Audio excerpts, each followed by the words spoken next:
we're going to start with basic fleet mechanics, then we're going to move into logistics. So, everyone, do me a favor, go into your fleet window and right click on my name. Go to pilot, go to fleet. No, don't do that. Yes, actually do that. Add to watch list, yeah? Yes, add me to your watch list. I just realized that I can't do that myself because that would break the laws of physics. Okay. So all of you should have me added to your watch list. It's going to give you a handy little box that has my name in it. It'll show my health. It'll also show, you know, whether or not I'm taking damage.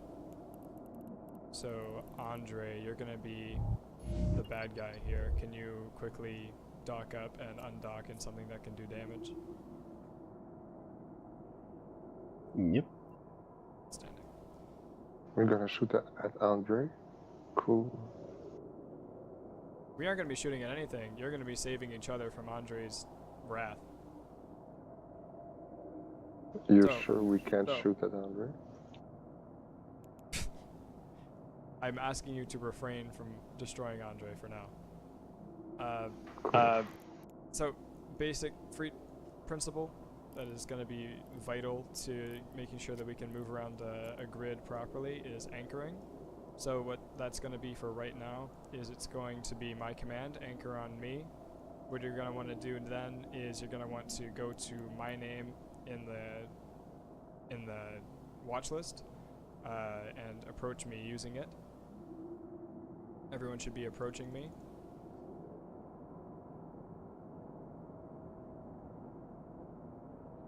This is called anchoring.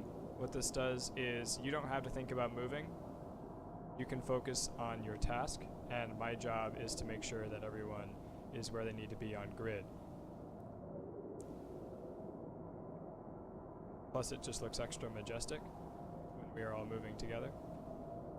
Remember that I called for an approach anchor. Sometimes the FC will call for an orbit in which you would orbit, or an approach in which you would approach.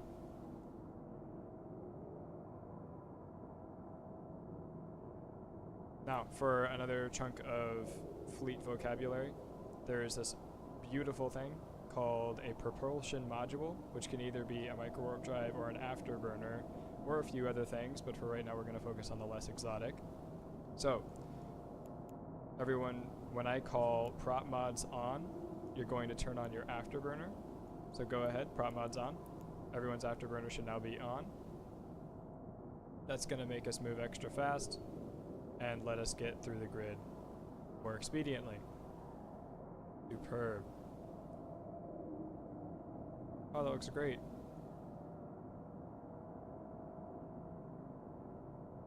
Okay, prop mods off. Prop mods off. Go ahead and orbit me at 1000.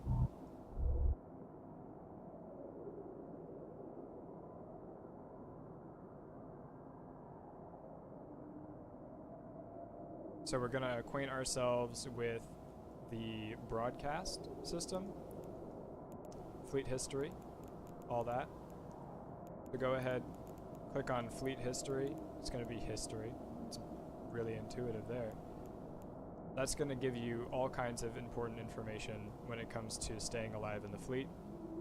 So, for example, what Bandit just did, that's called a shield broadcast, right? And that's what's important when it comes to logistics. So that broadcast means that that person is either actively taking damage or about to take damage. And as logistics, it's your job to make sure that no one dies. It's a tall order sometimes. So this is why we're running it. So when someone broadcasts for shields, like Bandit just did, what you're going to want to do is you're going to want to hold your left control and left click on their name. That's going to make your ship attempt to lock them. We can't do it right now from where we are because we're tethered to the Citadel. But once we get onto a more comfortable grid without a tether, we'll be able to lock each other all we want. So Broadcasts can be anything from spotting an enemy to needing some shield to where I want you guys to go.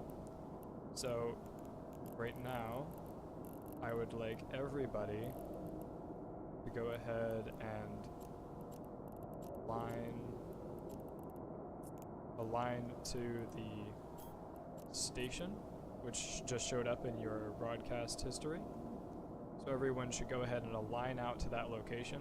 And what that's going to do is we're all going to be pointing the same direction. So when I hit warp, we're all going to warp at the same time, which means we'll drop on grid at the same time, which means we won't have people trickling on and getting killed one at a time. I don't see the warp location in the history field. You do not. That's interesting. Yes, So I have it. My fields are set to all. So what you can do is you can left click on the top left hand corner of your fleet window, go to broadcast settings, and it's going to be, it's going to have a bunch of stuff in here, right? Just make sure that everything in there is ticked on for right now. Actually, everyone, go ahead and open that up. Open up your broadcast settings, top left hand corner. Scroll down to broadcast settings, open it up. So for right now, we are in a logistics unit. So as logistics, you're going to want to need to see when people broadcast for whatever it is that you're going to be repping. So in this case, it'll be shield. So go down to broadcast need shield and select a color. You're going to select dark blue for right now. It's going to make it show up real nice. Once you've done that, close your broadcast history, or close your broadcast settings. Now when I broadcast for shield, it should show up blue for you, and that makes it stand out. Especially if the fleet commander is like broadcasting targets, it'll set it apart. Great. So everyone should be aligned out to that station. When I hit Can you broadcast one? Never mind. Yeah, I can broadcast it again. See that one? Yeah, I see it. Hang on.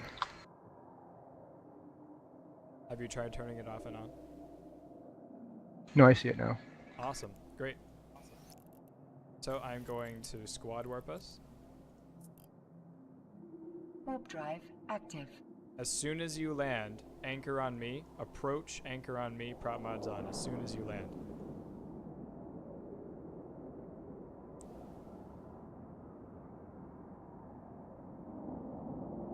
Yep, so we're going to land. You're going to anchor on me, approach, prop mods on immediately. We're just going to cruise out of here. Okay, so in order to make sure that the logistics is ready to rep anyone at any time, Andre is going to make sure that everyone here is locked, please. And then he's going to pick a random target and start firing on him. That way, we'll be ready when someone is just suddenly primaried, because that's something that enemy fleet commanders are going to try to do. They're going to try to screw up our logistics by going from one primary to another primary really, really quickly, and trying to make sure that we aren't reps on them. All right, so Andre. Yes. When I say But go, you're gonna start firing on a random target, and whoever that random target is, as soon as you are red boxed by Andre, broadcast for shields. As soon as that shield broadcast goes out, lock that person and start repping them. Now, here's the thing. When it comes to this is a very important part of logistics. Your shield reppers need to be staggered, right? So if you put all of your shield repping power on this all at once, there will be a large burst of logistics, right? But an enemy can just blap the person down. You need to make sure that you're giving an even spread. So you're going to want to turn one on, wait a few seconds, one on, wait a few seconds, one on, and so forth, depending on how many modules you have. So, here we go. Andre, go ahead and pick a target. As soon as you get red boxed by Andre, broadcast for shields. It's going to be the shield icon in fleet. Click it. Otherwise, we don't know who's being fired on.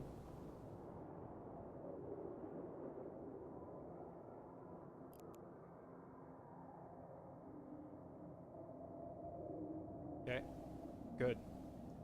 That's Wait, good to know. didn't, Okay, so didn't receive Andre, anything. to confirm, you were firing on. Can't see the name.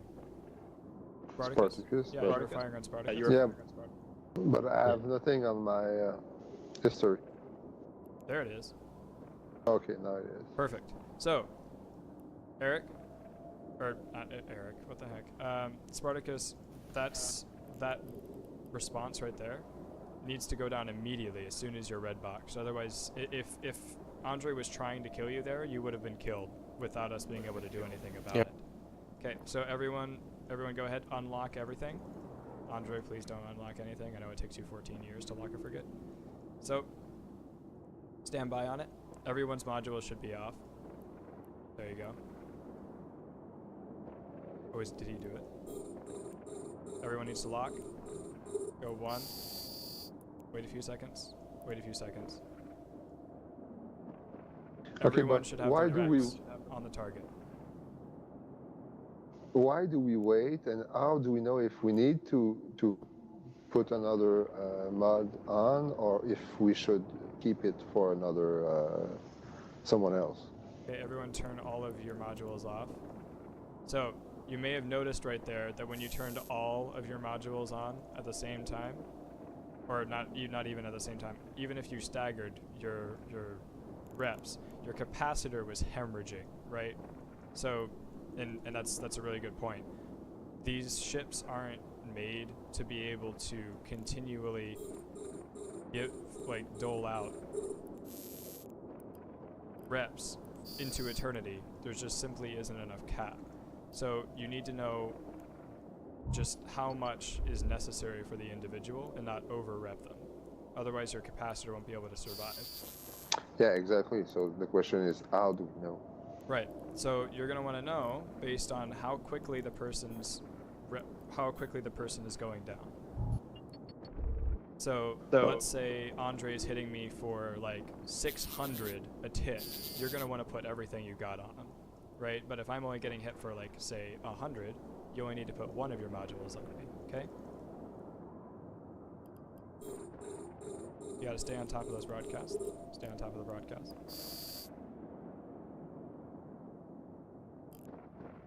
Staggering will allow you to figure that out too, right? Mm-hmm. So you hit your first one.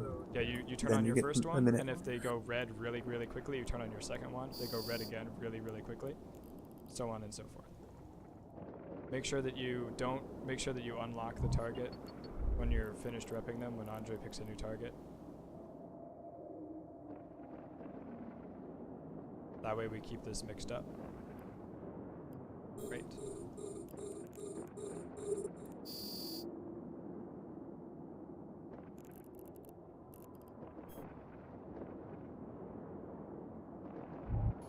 Well done, guys. Alright, Andre, you can stop firing. Okay. Well done, well done.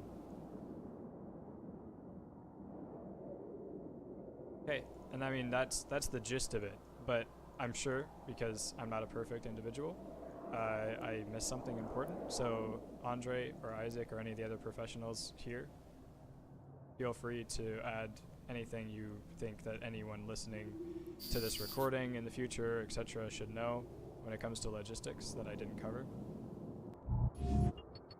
It's not a good idea to try and mix different kinds of repairs. That's why we have shield doctrines and armor doctrines. I know there are people who may try and mix up an Executor with shield logi drones. It could work, but it's not as efficient as running actual proper shield logis. Yeah, definitely agree. So, that's why we run shield doctrines with shield logi, right? Yes. And the importance of getting the logis to act quickly is critical, because Warp drive otherwise active. your shields can go down really fast and then you've got nothing beyond that. So as soon as you notice you're getting hit, you need to broadcast. Yeah. If you're an armor doctrine, you will at least have that little buffer of shield first before you get your armor hit, and then you're broadcasting for armor repairs. That's why people use armor doctrines. As well. Now, just to be practical, if someone wants to flee out very quick, what is a good ratio from logi to damager? So if this was, say, a fleet to actually go for fleet combat against another fleet, are you saying? Yeah. How do we compose the fleet with the number of logi ship and the number of DPS? Eric put out a little mail thing, I think, actually, and as far as I know, he wanted for every 2 or 3 Vexors to have 1 Executor. Yeah, For the armor on doctrine. his mail. For every 2, yes, you really want 1 Logi. Yeah, and logistics is kind of the saving grace when it comes to fleet in general. But if you go, if you've got like a 25-man battlecruiser fleet against a 25-man battlecruiser fleet, and one battlecruiser fleet has like any logi at all, that fleet will win. And that's why we're covering it, because it's so vital to any corporation or alliance's survival in combat, and especially ours when it comes to when we're going out into large-scale, iHub fights and whatnot. So, And should we try to, like, if we go in a frigate fight, we need frigate logi, and can a frigate logi support like a destroyer fight or a cruiser fight? Yeah, I mean, I can't think of an instance where you would fly cruiser logistics with destroyer. With a destroyer fleet. Does that happen, Andre? No. Yeah. Well, unless you're using actual, what do you call it? The only time that would, no wait. Ships are based in like 3 different classes. You've got your frigates and your destroyers, and they support each other. You've got your cruisers and your battlecruisers, they support each other. And then you've got your battleships and up. Those are basically your big fleet combat stuff. Everyone So, can go in ahead and general, talk, by the way. generally speaking, frigates, you would use the logis for destroyers and other frigates. User joined your If channel. you're using anything bigger, you will be using the cruisers. Yeah. So it comes down to Docking what request the FC accepted. calls, right? So if Eric needs a chunk of frigate logistics, that's what we do. And logistics needs to just work to the best of their ability to make sure that everyone on the grid stays alive as long as possible. And it comes down to good communication in terms of broadcasts, right? The person being attacked needs to broadcast, and the logistics needs to make sure that they move quickly, or the person will die. And logistics equals survivability on the field. So it's really vital stuff. Yeah, it's true. And it's because yesterday's been, we talked with Archie, and at some point he seems like he was saying like that, yes, Eric and Archie can FC, but also anybody in Corp should be able to command the fleet for at any moment for, like yesterday you've been attacked pretty hard trying to plex Villesen, so it's important to have some knowledge of how we compose a fleet. That's why I asked those questions. Hi there, I'm Dathomir, FC for this video.